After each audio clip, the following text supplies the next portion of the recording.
Hoje eu quero falar aos irmãos a respeito de um texto, de um livro que ele me marca em alguns momentos. Os momentos em que eu estou muito triste ou que eu estou muito feliz, eu leio o mesmo texto.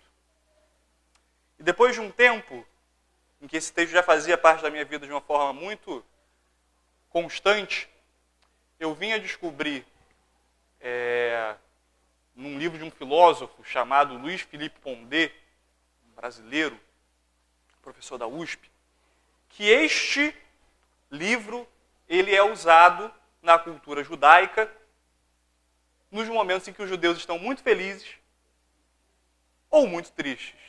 Então, por dedução ou por iluminação divina, eu prefiro acreditar nessa hipótese, eu vinha lendo e eu agreguei uma tradição de um povo que faz a leitura desse livro nesses momentos há 3.000 anos. E é engraçado que o livro de Eclesiastes, ele talvez seja um dos livros mais mal compreendidos. Vejam só, Lutero, 500 anos atrás, teve dificuldade com Eclesiastes, disse que era um livro muito difícil. E não foi o único livro que ele criticou, não. Ele falou a mesma coisa de Tiago e algumas outras partes da Bíblia. Isso porque, muitas vezes, quando se lê Eclesiastes, você crê, ou tem a impressão de que ele é um livro contraditório. Mas isso é porque talvez a gente ignore as partes e os pedaços e a forma com que esse livro é escrito. Hoje, então, eu gostaria de ler uma parte, do penúltimo e do último capítulo, que eu acredito que arrematam grande parte do conteúdo dele, do que o livro quer dizer, com uma aplicação muito específica para nós hoje. Eu poderia dizer que Eclesiastes é um livro que traz respostas para os grandes enigmas da nossa sociedade. Uma sociedade pós-moderna, uma sociedade que se esqueceu de Deus, que se afastou dele. Eclesiastes é um livro que foi escrito há 3.000 anos, muito provavelmente por Salomão, ao menos os comentaristas bíblicos chegam a essa conclusão. A maior parte deles acredita que Salomão foi o autor. Dá para nós grandes informações de sabedoria. Não é à toa que essa é a classe em que ele está entre os livros do Antigo Testamento, os livros de sabedoria. E que pode, especialmente a nós jovens, apresentar alguns conceitos que sejam suficientes para nos colocar numa posição de reflexão, para que nós repensemos algumas coisas. Antes que nós leiamos o texto, gostaria de pedir que você se colocasse em posição de oração, reverência, para que nós falemos com Deus e que Ele nos inspire na leitura e na compreensão do texto. Paizinho querido, nós te pedimos nesse momento, humildemente, que o Senhor se revele a nós pela sua palavra. Nós sabemos, ó Deus, que o texto que nós estamos nos deparando nesse momento, por mais antigo que seja, é inspirado por Ti. Ele falava de um determinado contexto, mas ele é aplicado às nossas vidas ainda hoje. Ele é revelação da Tua palavra e da Tua vontade. Portanto, nós pedimos, ó Deus, mostre-se a nós por meio da Tua palavra. Que o mesmo Espírito que inspirou Eclesiastes há aproximadamente 3.000 anos esteja conosco agora, fazendo-nos compreender a Sua palavra. Eis o nosso pedido, em nome de Jesus. Amém. Nós vamos ler o capítulo 11, a partir do verso 9,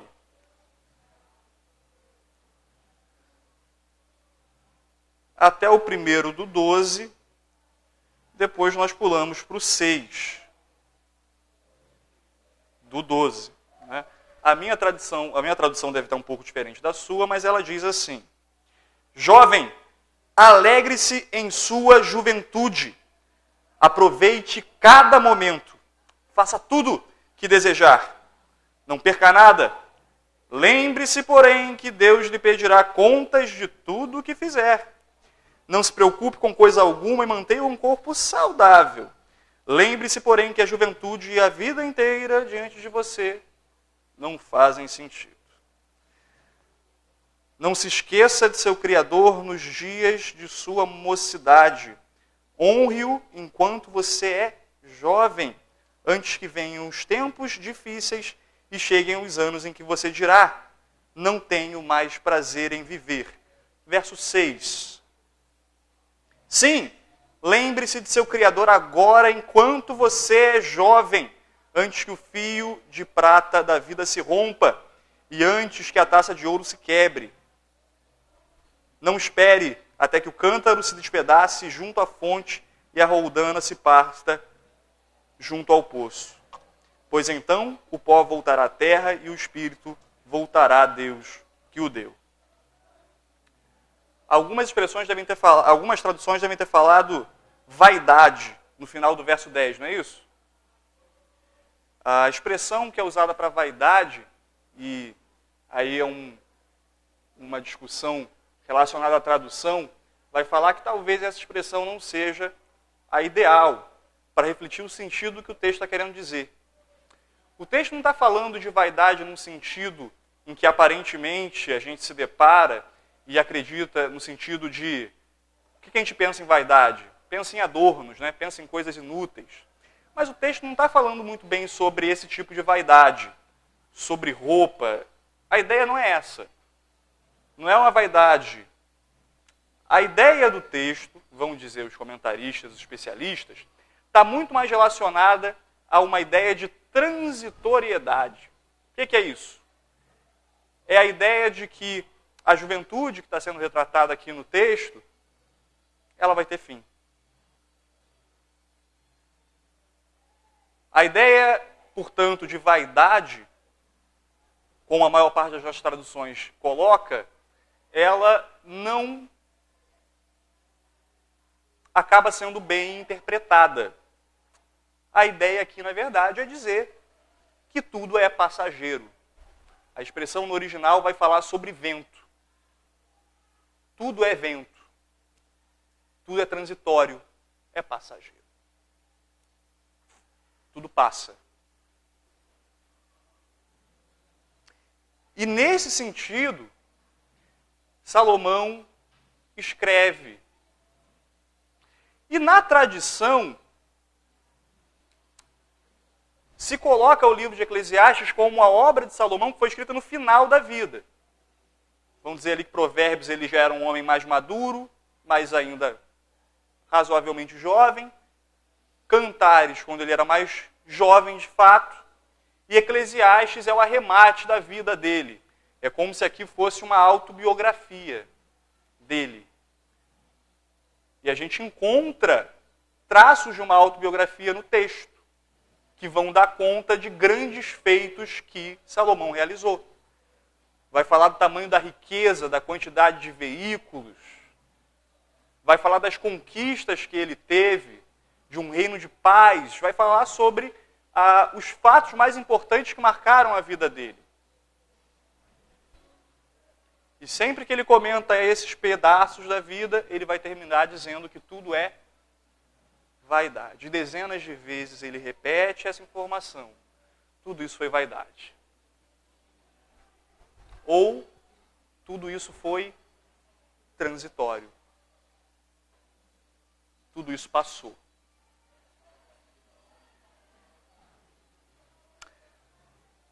Eu acredito que esse texto traz essa compreensão para a gente.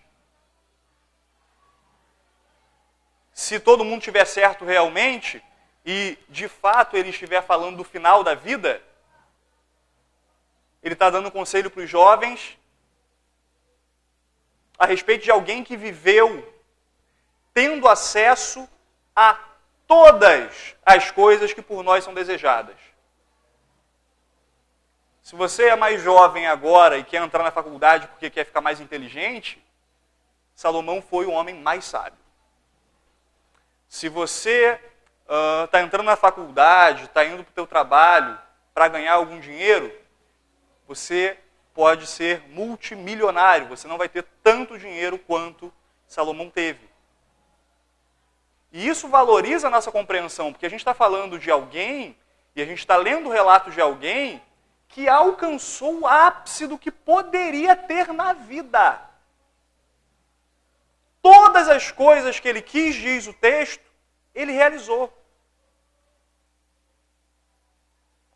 Tudo que o coração dele almejava foi-lhe concedido. E ainda assim ele olha para o passado e diz que isso tudo foi transitório. Que isso passou.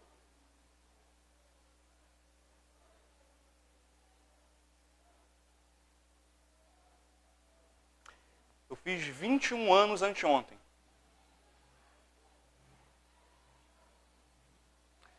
E eu vinha pensando justamente nesse texto por uma série de mudanças que aconteceram durante 2017, que agora se refletem em 2018, na minha vida.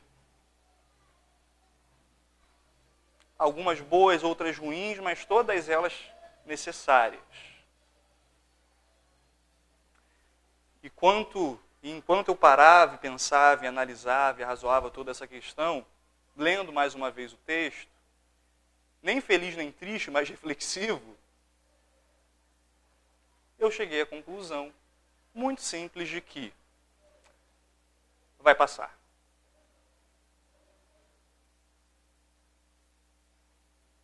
De que todas as glórias que eu venho a ter são transitórias, são passageiras.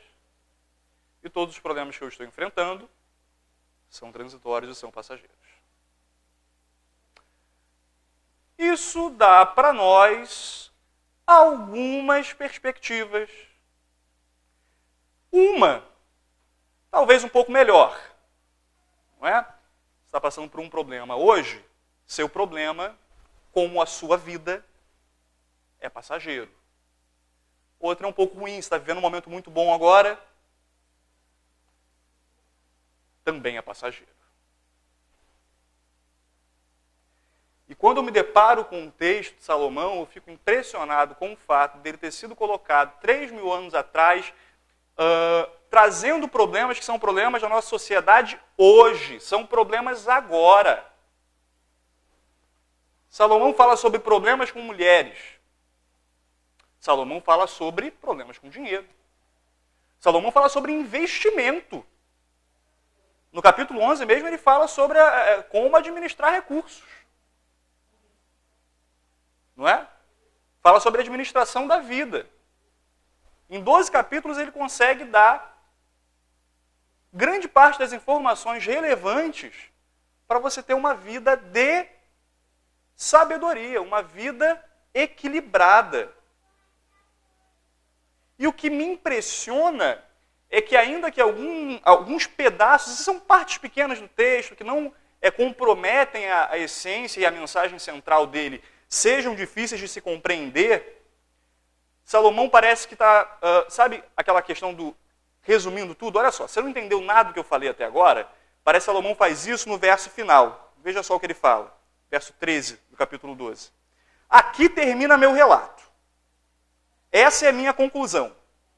Tema a Deus e obedeça a seus mandamentos, pois esse é o dever de todos. Deus nos julgará por nossos atos, incluindo o que fazemos em segredo, seja o bem, seja o mal. Parece que ele está falando, olha só, está desconsiderando tudo que eu escrevi até agora? Estava difícil de entender? Viajei muito? Está aqui, tema a Deus, guarda os mandamentos, esse é o dever de todo homem. Você não está fazendo favor nenhum para Deus. Faz o que tem que fazer. Segue a tua vida desse jeito.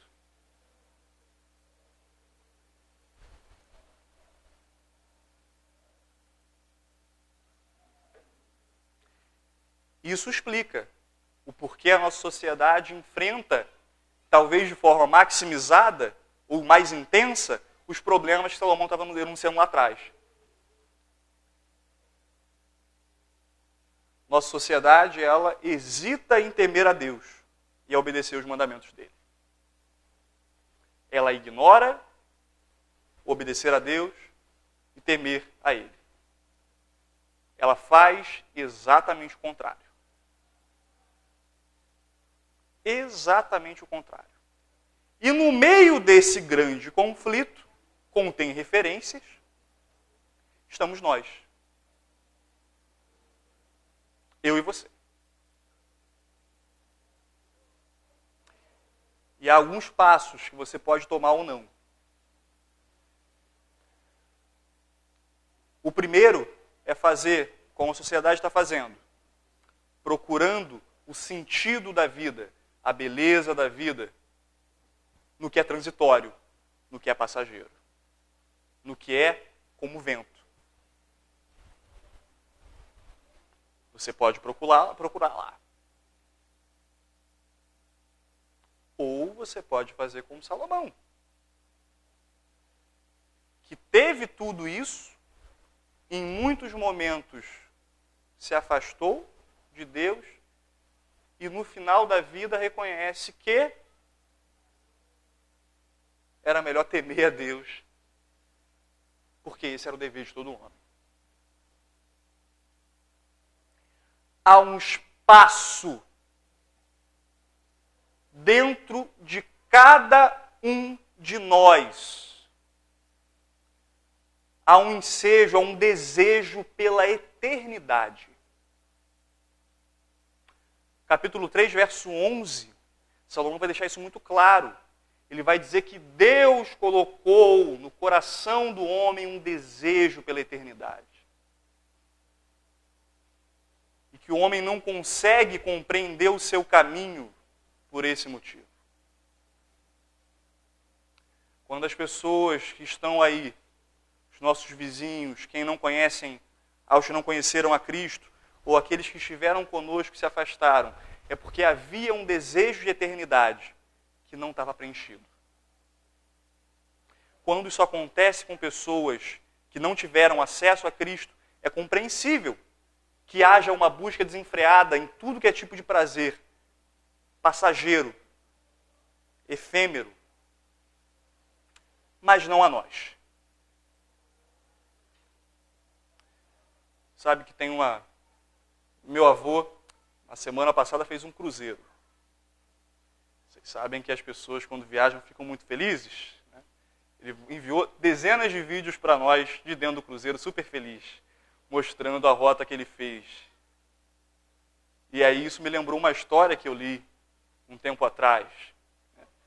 Do sujeito que, como meu avô nasceu muito pobre, com muita dificuldade,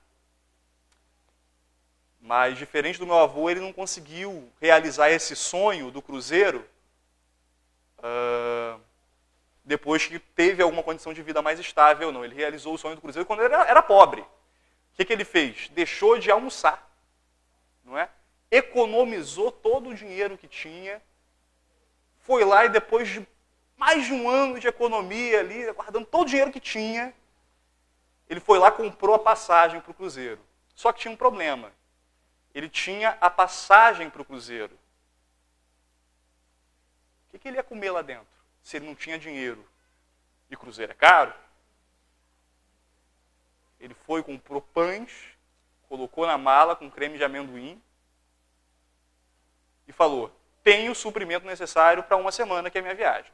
Vou comer durante uma semana. Passou o primeiro dia, ele super feliz, nas piscinas térmicas do navio, andando pelos espetáculos, né? Tudo bem. E comendo pão. Segundo dia, a mesma coisa, comendo pão. Chega no terceiro dia, ele já está meio revoltado, falou: não aguento mais. Eu vou ficar aqui uma semana. E eu estou comendo pão com amendoim. Ele chega desesperado para o garçom e fala: olha, tem alguma forma aí da gente descolar uma comida melhor? O garçom: hã? Não, é porque queria comer um negócio mais legal aí. Ah, como assim? Não estou entendendo o que você quer dizer com isso. Não, porque eu não tenho dinheiro para comer e tal. Como assim você não tem dinheiro? A passagem que você comprou dava direito à alimentação.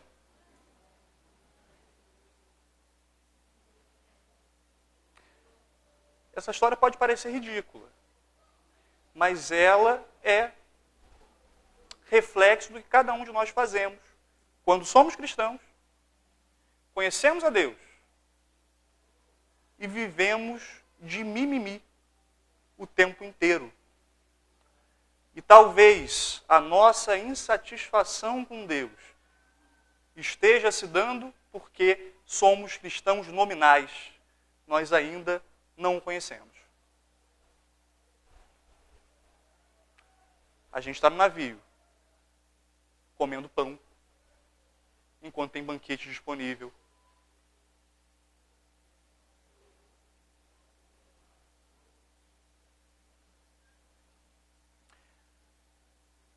A gente está desconsiderando os prazeres que Deus concede, que são muito maiores, mais elevados e mais relevantes e que não fazem mal para você, por coisas que são muito menores. Você está no cruzeiro e está comendo pão, porque quer.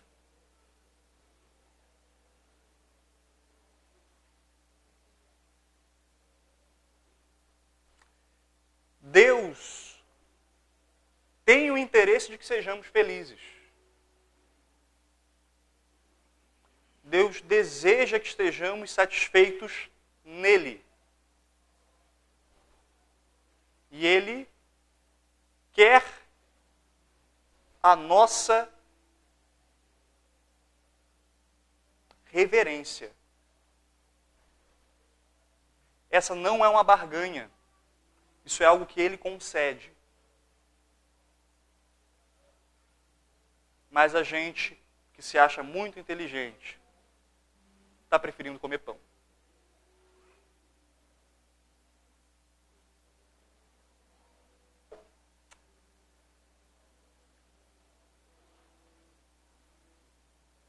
Alegre-se em sua juventude.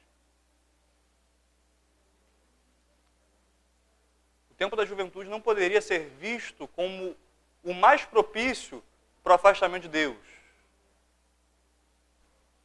Ele deveria ser visto como o melhor para servi-lo. No tempo da juventude, nós podemos ter um compromisso, um envolvimento muito mais, talvez, por assim dizer, profundo com Deus. Pelas facilidades que só a juventude tem. Mas nós temos trocado e nós temos tentado preencher esse vazio eterno que o texto fala no capítulo 13, no verso 11, por coisas que são menores. Dentro de cada um de nós há um desejo pela eternidade. E esse desejo é um vazio. O vazio existencial que você vê por aí, lê em revista e ouve no jornal, que leva pessoas ao suicídio e problemas do tipo, é algo que Deus pode preencher. E que Deus deseja preencher. Porque esse vazio é um vazio dele. É um vazio dele. Não é um vazio que uma filosofia, que uma ideologia, que uma junção de conhecimento humano pode solucionar. A psicologia vem tentando fazer isso há alguns séculos. E o máximo que ela consegue, usando um termo científico, é o efeito placebo.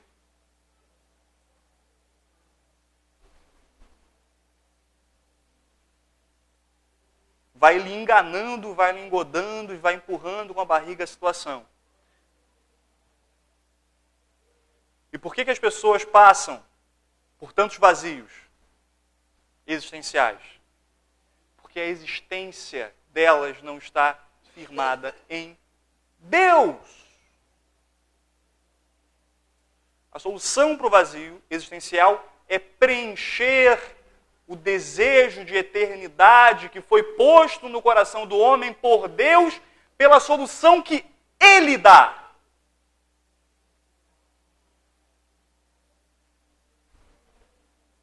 O desejo de eternidade é algo posto por Deus e plantado por Deus no seu coração. Cabe a você decidir como preencherá.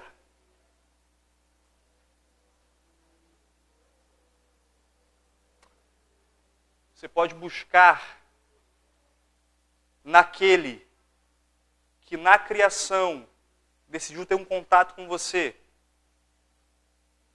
e pôs algo e estimulou algo em você que era o desejo por ele e pode ser saciado por ele. Ou pode tentar um outro caminho que aparentemente vai lhe colocar feliz durante algum tempo e logo depois é rasteira. Talvez não houvesse data melhor para falar sobre isso do que no carnaval, ou posterior a um carnaval. 4 dias aparentemente muito bacanas.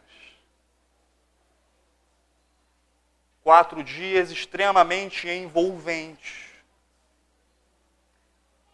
De uma alegria que esconde os dramas humanos. Por quê? Pelo simples fato deixe ser um desejo de preencher o espaço eterno que há no coração do homem.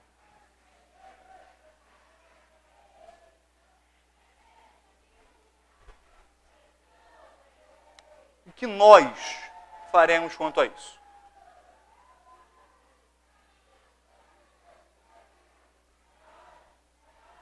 Como eu e você reagiremos a um Deus que preenche vazios existenciais, que concede prazer real? E um prazer real, como nós estudamos em Filipenses no início do ano, que está a despeito das circunstâncias. Um prazer que não está relacionado às circunstâncias e às situações que você está enfrentando na vida. Um prazer que vem dele, que implantou em você o desejo e o espaço pela eternidade.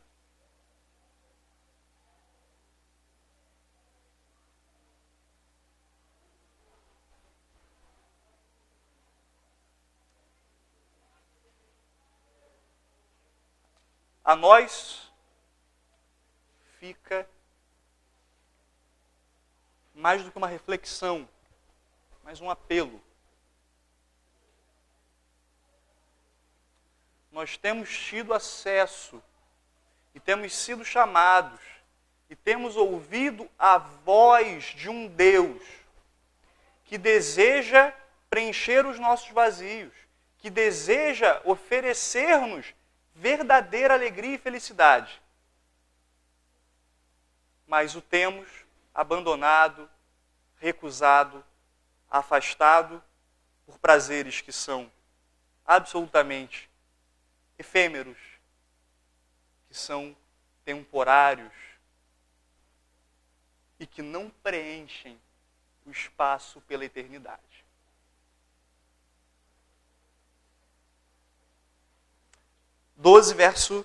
Capítulo 12, verso 13. Aqui termina meu relato. E aqui termina a minha mensagem. Essa é a minha conclusão. Teme a Deus e obedeça a seus mandamentos, porque esse é o dever de todos.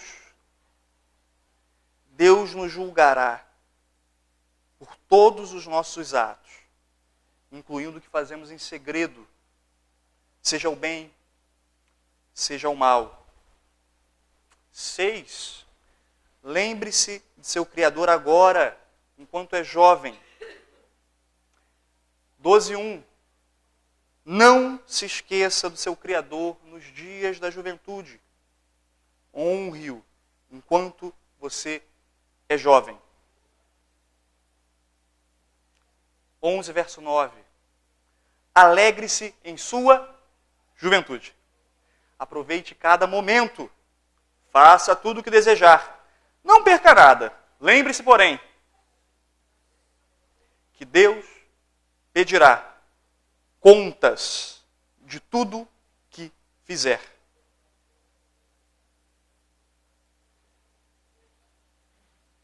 O tom parece intimidatório, mas está muito longe disso. Tudo requer uma decisão. O mesmo Deus que colocou em nós, na criação, o desejo pela eternidade, lhe concede agora a satisfação de vida que você precisa. E Ele lhe chama para oferecer algo que só Ele pode preencher. Tema Deus. Esse é o dever de todo homem. Vamos orar?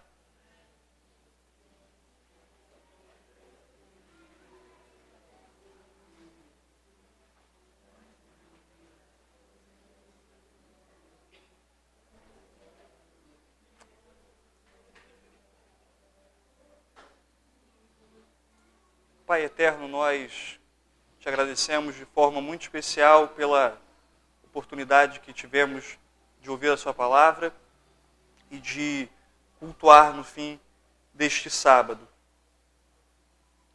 Nós pedimos, ó Deus, de forma muito especial, que essa mensagem ela se coloque em nosso coração, Pai, e motive tanto a nós, cristãos, que temos nos afastado de Ti, quanto aqueles que talvez ainda não tenham acesso a Ti, na compreensão e na certeza de que todos os nossos vazios podem ser preenchidos apenas em Ti.